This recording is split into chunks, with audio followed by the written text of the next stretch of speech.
Hello and welcome to the Expat Property Portfolio. Today we've got a very exciting guest, a lady called Reka Maria. She's working in real estate in Dubai, and so basically this conversation is slightly different to what we'd normally do, where we focus on the UK. We're speaking to Reka about the Dubai market, where she would buy, where she sees good upcoming locations to be. Does she think it's a safe place to buy? Will it still be there in 10 years, 50 years? All of the usual stuff that people ask, and we would get asked when people are looking at buying in the UAE and diversifying outside of the UK. So very exciting conversation. I hope you enjoy. Cheers. What we try and talk about on this podcast is expat life mixed in with property. So there's no superset themes. It's not just UK property, it's property all over, which is why we thought it would be great to speak to you working in property in Dubai. I know your expat story is pretty interesting, from Bavaria to South Africa to the UAE, you know, working in fashion and property and startups. So it's quite an interesting story. I remember when we met, I thought that's quite unique. So why don't we maybe just start a little bit about your sort of background and your journey to Dubai. So, you know, how did you get there? Straight to Dubai, or, you know, what else did you do and where did you go? So actually I lived all over the place. I lived in many different places. I lived in Rome, I lived in Milan, I lived in South Africa, Cape Town, Joburg, Berlin, short time in Paris during my first studies as a fashion design studies. I would say the last stop, so to say, in between Dubai was for a short time South Africa, where I started two startups actually. One was in relation to my master's degree in Rome. So I studied management or did my MBA in Rome. And during that degree, we kind of like had to form a startup, or we would go the classical route on how to apply for jobs. But I've worked already for over a decade. So I was like, okay, well, let's do a startup. Did a skincare based on the menstrual cycle of a woman, moved to South Africa for love, started to build that up there with another startup that was distributing digital payment devices to townships. And and it all didn't work out. And I came back to Dubai, which I'm very happy about, especially if you have the contrast between living in Dubai and going then to South Africa and then living in Dubai again. You really do appreciate the safety and the easiness of Dubai. How did you find South Africa? Because, you know, we've got a few South Africans working in our office and we hear stories about South Africa. And I was reading the article about the easiest places to live in the world, and 3 or 4 of the bottom 10 cities were in South Africa. So did you find was it easy, or was it quite a tough place to live? So I always went to, back when I was working in fashion, I did a lot of shoots in Cape Town, so it kind of like eased my way into it. But it was definitely hearing gunshots on the film set. Everything has to be secure. You can't run like this with all the jewelry, even like a tiny earring, not possible. They're going to rip it out of your ear. They're going to chop your hand off for a watch. They're going to burst your car window just because they see an iPhone somewhere. It is, if you know what you're getting yourself into, you can definitely live careless, I would say, like in the illusion of careless, but you are, especially as a woman, you are alert all the times. Cape Town is easier in certain areas. You can be really carefree and high life and nothing's going to happen to us because we're in a bubble. But in Joburg, that was rough. Like even I remember knowing to wait for your Uber in front of your door. It's just like, you know, these like 2 minutes is like, okay, am I going to die now? What's going to happen? So it is, it's boot camp for living, for sure. We had an office there in Joburg for a while, actually, and one of the guys who's from Wales originally was down in the office, and he had to come back because he sort of said he was just walking around scared all the time, not sort of feeling safe. And I guess the opposite to a Dubai or a Singapore, where you can leave your phone on the table and come back after an hour and it's still there. But I remember looking at property prices in South Africa, and because of the way the currency is, you know, so weak, especially compared to the pound, you know, you can buy these absolute palaces with vineyards and acreage and land and pools for the same price as a 1-bed flat in London, or maybe a 1-bed flat in Dubai, as I'm sure we'll talk about. But anyway, let's segue into property. So how did you go from South Africa, startups, the fashion industry, into working in real estate or property in the UAE? So I transitioned into real estate long before South Africa. It was kind of like working in fashion. You get to meet certain kind of people. I had a lot of people or friends that were working in real estate anyway. I started out to become like the middleman. Or as we call it, the satellite agent that has the buyer and the seller at one side, and they're kind of like connecting each other. And I've did that for a couple of years, couple of clients, couple of people that have worked in fashion. And in the UAE, sorry, or was that elsewhere? that was I was still working as a stylist in Germany. So but it was real estate in Germany or Dubai. It kind of like, it was at the beginning before COVID, even before, like it was a boom of like where the more educated or like more brave people got wind of Dubai and were like, maybe this is a chance to do so. I always kind of like did it on the side, but I never really took it very seriously, which shame on me because I was always like, oh, real estate. What are you going to do? Show a house? But the more I got into it, the more I definitely gained more and more respect for that profession. And just before COVID, I was like, okay, I think I should really get into it, which was kind of like an epiphany because then COVID hit, fashion industry went down. I realized I will never be able to do my job as a fashion stylist as before. So it was just, I don't know, maybe God guided me. I don't know what it was, but it was the right path, yeah. Yeah, nice. Well, we were talking on the last podcast, we were talking about Donald Trump, and we said we're not going to talk about politics, and the other thing you're not supposed to talk about is religion, so we'll leave that one there. But yeah, I think you're right, though. When you think about property, you think it's easy enough. You just show people a house and it's done, But I actually especially if you work in property and helping people buy property, it's not one product, It's not like you are selling HubSpot or a sales software or something else. I don't know. It's products within products within products, isn't it? You need to know about the mortgage market. You need to know about what Trump's tariffs are going to do. You need to know about a new build flat or an existing flat. You need to know about different areas and how transport links make it better or worse. And so there's so many different layers to it. So I think to be good at your job, which you are, I know that from first-hand experience, that you need to know all of these things. So property, question for you then. I find people get into property either because it's a passion and they've always been interested in property, like fashion, I guess, or they get into it because they see it as a way to make good money over the long term buying property. So or was it both? Or was it something else for you? It was, for me, to be honest with you, it's more about people. I was always a people's person, and fashion is the same. You creating an image or a look for them that makes them feel better.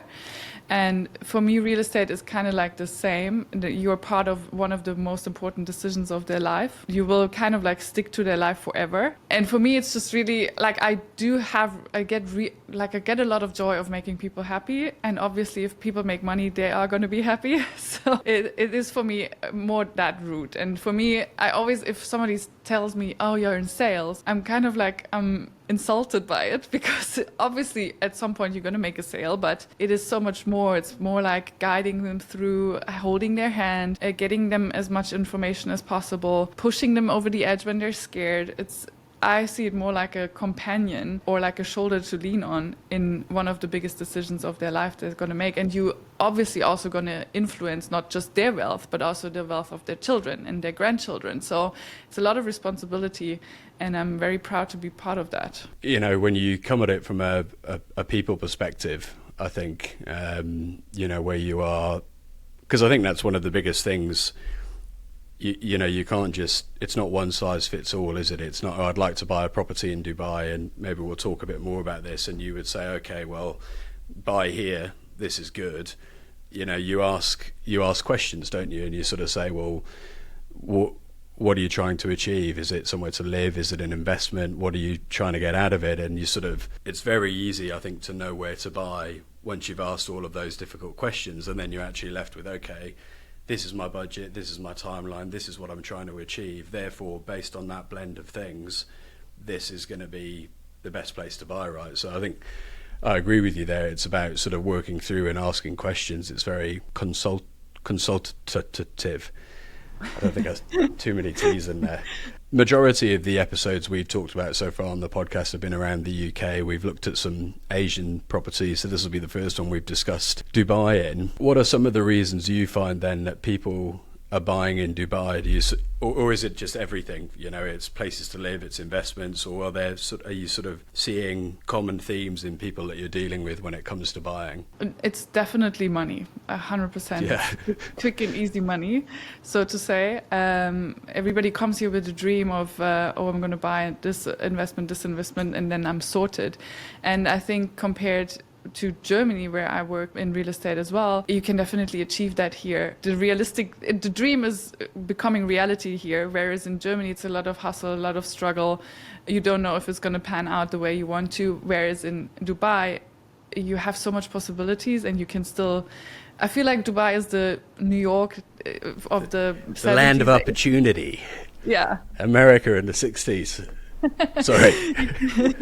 You can definitely make your dreams come true here very quickly and very easily. And I think whoever is a little bit excited about risk comes here and just does it and never regrets it. I think that's it. I think sort of UK is the same as Germany. It's pretty boring, but it's stable and it does what it says on the tin, you know. So I think personally, I think for building a base of stable things for a retirement or a pension, the UK or Germany or somewhere that's boring is quite good. And then you start adding in, for me anyway, you start adding in places like Dubai where you can accelerate the growth a bit more. Do you think it's going to continue then? I mean, that's one of the big things when when people ask me about Dubai, they sort of say, well, what's going to happen? So do you think it's going to be sticking around for a while and continuing to grow? I actually love that question because it's like so human nature to ask this. And if you're thinking about Dubai is a baby as a city. Dubai is nowhere near New York, Hong Kong, Singapore, London, Paris, and it's going to be that. So imagine you're invested in Paris, I don't know, 500 years ago, and bought yourself a little chateau on the Seine. But it's obviously in a time lapse, so it's going to be much quicker. And Dubai is here to stay. It's even now, during the past couple of days, we were sitting here and be like, this is the safest place on the earth. Nothing's going to happen to us. Everything is YOLO, and it's just going to grow. I don't think all of a sudden everybody's going to turn their backs to Dubai, unless obviously they're going to introduce tax, which is not going to happen. So I think it's going to grow, and in 10 years, everybody that didn't invest now is going to be like, I made a big mistake here. Yeah. And I think if you're taking a long-term view, right, I think from my understanding, a lot of people buy in Dubai to flip things or to make short-term cash. But if you're taking a long-term view, 5, 10, 20 years, then that's the question, is it? You know, and you can look at this anywhere in the world. Is this city still going to be here in 50 years, and is it going to grow? Well, the answer is yes. You were talking about buying in Paris 500 years ago. Is a bit of trivia for you. Do you know where the word mortgage comes from? No, mortgage, I don't know. Yeah, it comes from, let me see if I can remember. It comes from the French word for death pledge, mort being death and gage being pledge, and it's because it was a loan that would be fully paid up when you died, because no one lived that long back in the day, and so they would die before the mortgage was up. So actually mortgage is from French for death pledge.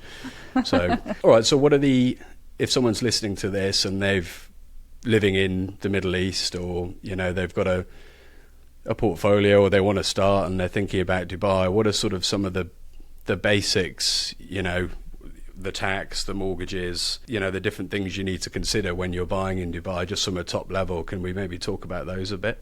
So if you want to make it depends on if you want to make an investment or you're an end user. If you're going the investment route, I would always suggest buying off plan, because you're obviously buying the property at the cheapest price possible. If you can go into it pre-launch, so you have to have connections, get yourself a good broker that does have these connections, go buy pre-launch prices, because then you're not only making money on the long term, you're also making money with the sale. Then look at premature areas, look where the government is pumping money into infrastructure, like Dubai South the moment with the new airport opening in 32. Then obviously waterfront units, because the waterfront is the only thing that we don't have enough of. We have a lot of desert. Don't talk to me about waterfront units in Dubai. All right. Natural islands as well. Don't. So waterfront, definitely. Branded residences are also, they do appreciate more because there's just not so many of them, obviously. Golf courses, communities with golf courses are also good to look at. And then very simple townhouses or villas, because we also don't have much of those. So everything that's rare or premature, you should go for that. And obviously, the developer is very crucial. Yeah, I think that's the same anywhere. I think if you're whether you're buying off plan or something that's existing, if the developer is good, it's something that's still going to be quality and there in 20, 30 years time. Like the best example I've got is when, I think we spoke about it when we met, when I went over to the banyan tree development in Phuket. Yeah. And I was having a tour and I was being shown around, and I asked the lady that was showing me around how old these buildings were, and they looked like they were fairly recent, and they were built at the start of the 2000s, so 24 years ago. And that's what you get with a good quality developer like a Soba or whoever else it may be. What's the process then? If you're, so in the UK, if you're buying something that's complete, for example, you make your offer, you need to get your decision in principle on the mortgage side, you engage a legal team, pay the fees, pay the taxes. And is it the same, or is there anything people need to be aware of? No, you don't need a legal team. You don't necessarily pay any taxes unless it's a commercial property. But all that you need is a check. That's the thing. Everything works with checks here. So you need a checkbook and a local bank account, but that's easily opened within a day. Your checkbook is there in 3 days. And then the only thing that you have to pay is the trustees fees office, which is around 5,250 dirham. And obviously the DLD fee, which varies from region to region, but in Dubai it's 4%. We call it the fake tax because that's the 4% that goes to the government, and that's it. Straightforward. I mean, that's one of the things I'll say, about Dubai, and I think everyone says it's just an easy place to do business, isn't it? And it really is. And I think that's because it's newer, so everything has been made for a more modern world, whereas somewhere like the UK, we're using systems that are, thousands of years old, I guess. I don't know, but... Yeah, it takes a long time. Same in Germany. I mean, here you can literally buy a house within 5 minutes and the deal is done, if everybody works quick. But in Germany, it can take you years until every little letter in every little contract has been 50 double checked. Here it's just very standardized. And you also have what I find beautiful about Dubai or the UAE, you have this certainty that the government will always have your back. So it's just very easy to make business here. And that's why people love it. Yeah, for sure. I think it is. We were helping someone buy in Portugal recently, and going through the legal process there, and it's just takes forever, and it's so old school and bureaucratic, where it isn't in Dubai. Okay, let's talk pure investment. So if someone comes in and sits down with you and says, all right, I want to buy somewhere purely as an investment, where is the best place in Dubai to buy? And I know you'd obviously have to ask me a lot of questions to understand where, but let's just pick a few out off the top of your head if you can, or you can ask me questions if you want and I'll pretend to be someone. But where are some of the I don't like the term hotspots, but where are some of the hotspots that people are buying at the moment? So definitely, obviously I would ask you why first, if it's short-term, long-term, flipping, rental, whatever your goal is. Long-term.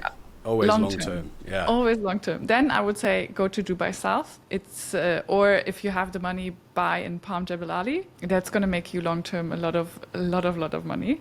So, but if you are medium long-term, Dubai Islands is something to look at for the next 5 years. Same as Maritime City. Both are waterfront communities. One is very high end with a master plan by Beyond by Omniat. So it's a very high class developer. They're going to have a Dorchester collection on the island. So everything is going to be very high class. Dubai Island has 2 golf courses, which already game changer in the way of investing. These are very good areas. If you're more like the conservative, you can go still to Dubai Creek Harbor, where the second largest tower is going to be built and the largest mall in the world. And then if you're risk taker, go to Marjan Island and bet on the casino. I think it's an incredible investment opportunity, or I don't want to say it, but Sydney Island. I agree. So these areas are very good. And that's it. I think, there is, I guess that highlights one of the key things when you're thinking about buying property anywhere in the world, right, is why are you buying it? As soon as you've answered the questions, it's just so easy to realize where you need to buy. Dubai South, you were saying now, I was at a reading earlier in the week about Emirates moving. Is that going to be the new airport, Al Maktoum? Is that going to be the Emirates, purely Emirates, or what's the plan for that? Do you know? So we hear rumors all the time. So one rumor is Emirates going to stay in the old airport. Now Emirates is going to move over to the new airport, and the old airport is going to be apartments. So there's a lot of rumors there. But from my feeling and how the government is building up the infrastructure, I think in the end everything's going to be from Al Maktoum Airport, because everything is kind of like shifting towards Abu Dhabi in the south. There's going to be a new financial district as well. So if you're looking at the future of 10, 15 years, everything's going to be shifted in that direction. Yeah, I don't know. Why is that? I guess was it Sharjah? Sharjah was more of the sort of transport hub and where everything was back in the day. And I guess, it's just sort of spread down, and it makes more sense, I guess, to be closer to Abu Dhabi. I think it's just a general what Dubai always will be, of like wanting to be the best and the biggest and the craziest in the world. So they just realized, okay, our airport doesn't do it anymore. We need to be a bigger one. But it's still great, isn't it? I mean, you go through various airports in Asia, the Middle East, even the UK, it's sort of Europe. They're so tired and slow and nothing works that it's amazing that people still want to travel to those locations. What are then, I sent you these yesterday and you laughed because we were talking about budgets. When we're talking about the UK, this works 20k, 50k, 75k and 100k. Where would you buy? Should we change it and sort of say entry level, where would you buy in Dubai? Mid-level and top level, where and what would you be looking at, or where and what do your clients tend to look at? Yeah. So if you entry level and you're looking at a studio, it starts at, like, I think the cheapest now on the market is 550,000 dirham. Go to Dubai Residency Complex, Dubai Land Residency Complex. You can still get some good deals in JVC, which has the highest ROI on rental in the 4th consecutive year, I think. Underrated is also Discovery Gardens, which is going to have a metro station, and it's still very close to the shore, so to say. I would be looking at that. Middle, definitely Creek Harbor, Dubai Hills, if you can get a good deal there. Higher mid is then Dubai Islands. I would definitely consider that. And then high class Maritime City, some branded residences. I wouldn't ignore Saadiyat Island in Abu Dhabi. It's a really, really good investment opportunity. Palm Jebel Ali, as said. And then there's a new community called Discovery Dunes in Dubai South. It's very exclusive. You can only buy with invitation. It's one of my favorite projects at the moment.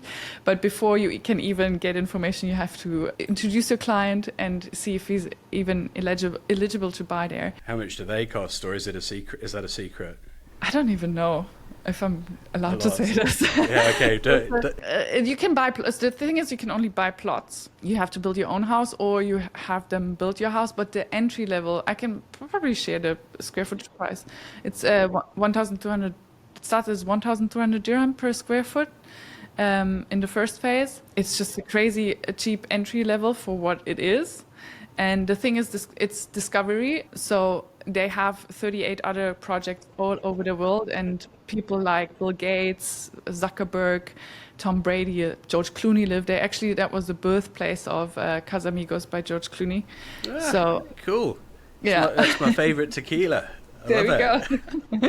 It's actually a funny story because the founder of Discovery, George Clooney, and another friend were having 3 houses right next to each other. And one evening they were having tequilas on the porch, and then they were like, at some point they were like, we should build a tequila brand.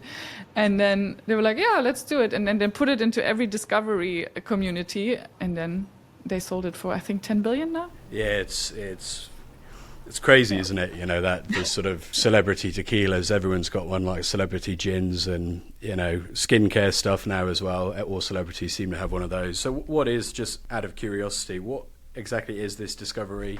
So there is sort of gated elite communities around the world. And Yeah. And then you basically have everything. You have from clubhouse to golf course to equestrian center, paddle, tennis, baseball. So basically everything. Gym, work places, so you don't have to leave this community. It is very curated. So obviously first you have to name your client, then they will decide, okay, he could be potentially buying, but once he makes the decision to buy, then the whole gremium comes in and looks at your personality, how you were during the viewing, if you fit the community, and only then you're allowed to actually move in there or build a house there. But I think it's a beautiful project. If I had the money for it and they would accept me, I didn't ask, but maybe you should ask them.